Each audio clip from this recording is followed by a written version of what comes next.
Belum lama ini beredar survei yang menjagokan Anies untuk menjadi kandidat Pilpres. Mengherankan, masih banyak warga yang buta mata dan hati untuk terus memilih pujaannya itu. Padahal pemimpin satu ini cawara ngeprank tak hanya ke warga DKI, tapi ke warga asing di Jakarta kena tipu mentahnya. Sama warga asing, Anies mengumbar soal dirinya memastikan safety dan melakukan pendekatan saintifik dan data yang komprehensif. Nyatanya, solusi untuk menghadapi pandemi corona itu hanya toa. Laju penularan corona di Jakarta terus memegang rekor dan kini Jakarta memimpin klasemen. Buah ngeprank lainnya adalah dia berbohong ke Ustadz AA Gim soal isi paket bansos yang katanya berisi daging, tapi ternyata bukan. Belum lagi janji membangun lab pengetesan, ternyata hanya sebuah kontainer karena selebihnya dia bergantung pada lab yang dimiliki pusat. Deddy Corbuzier pun memuji-muji padahal sudah dikerjain dengan jurus kibulnya. Deddy Corbuzier menjadi ajang penyebaran kebohongan Anies yang sangat hakiki.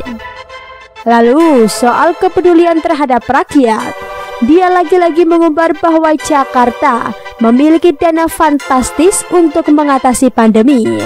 Menkeu langsung membongkar bahwa DKI itu tak punya uang.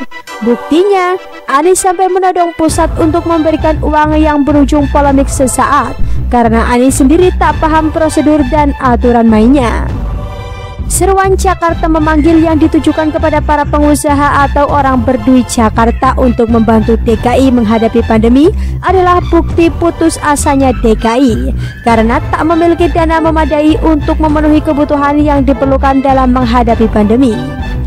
Tapi Anies terus meronta dalam hasrat gila kekuasaan menuju pencitraan ke kursi kepresidenan di tahun 2024 mendatang. Maka dia pun terus meluncurkan aksi konvers tiada henti yang akhirnya meredup karena semakin banyak konvers, maka semakin banyak pengibulannya yang dibongkar media. Kini Anies beraksi tegas, yaitu malah menyetop bansos yang memang tak bisa diurusnya dengan baik dan tanggung jawab. Hanya urusan bansos bisa banyak yang salah penyaluran, data tak lengkap dan tumpang tindih dengan bantuan pusat. Urusan bansos saja nggak becus malah mau jadi presiden. Bisa sih presiden untuk Kepulauan Seribu. Tentu pusat tak bisa lepas tangan. Lagi-lagi pusat merespons, yaitu dengan kehadiran Mensos Pak Juliari Batubara yang akhirnya mengemban tugas besar. Kendati Jakarta APBD itu tinggi, tapi ternyata tak mampu menyejahterakan warganya dalam kesulitan. Pusat pun turun tangan.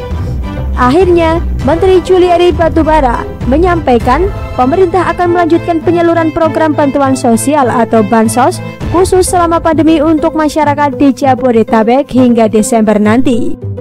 Semula, program bansos sembako khusus COVID-19 ini hanya akan berlangsung selama 3 bulan atau hingga Juni 2020. Tapi sepertinya disampaikan Juliari menyebut pemerintah Pemprov DKI Jakarta memutuskan tak akan melanjutkan pemberian program bansos kepada masyarakat hingga Desember nanti. Alasannya, anggaran bansos dari Pemprov DKI Jakarta akan dialihkan ke program lain.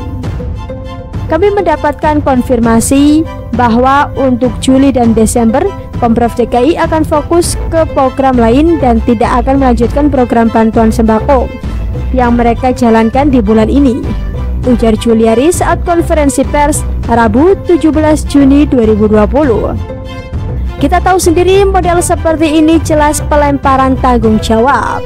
Bukti Anies hanya mem-PHP warganya yang kesulitan. Lagian, selain tak punya dana, Anies malah menggunakan dananya untuk kepentingan pencitraan demi memuaskan hasrat kekuasaannya yang terus menggelegar. Dasar tak punya akhlak.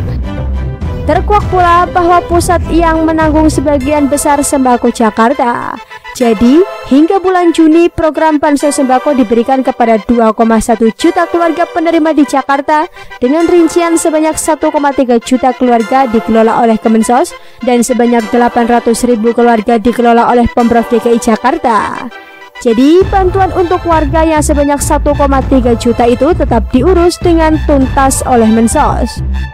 Mengurus 800.000 warganya sendiri saja Anies sudah terengah-engah dan nafasnya kembang kempis.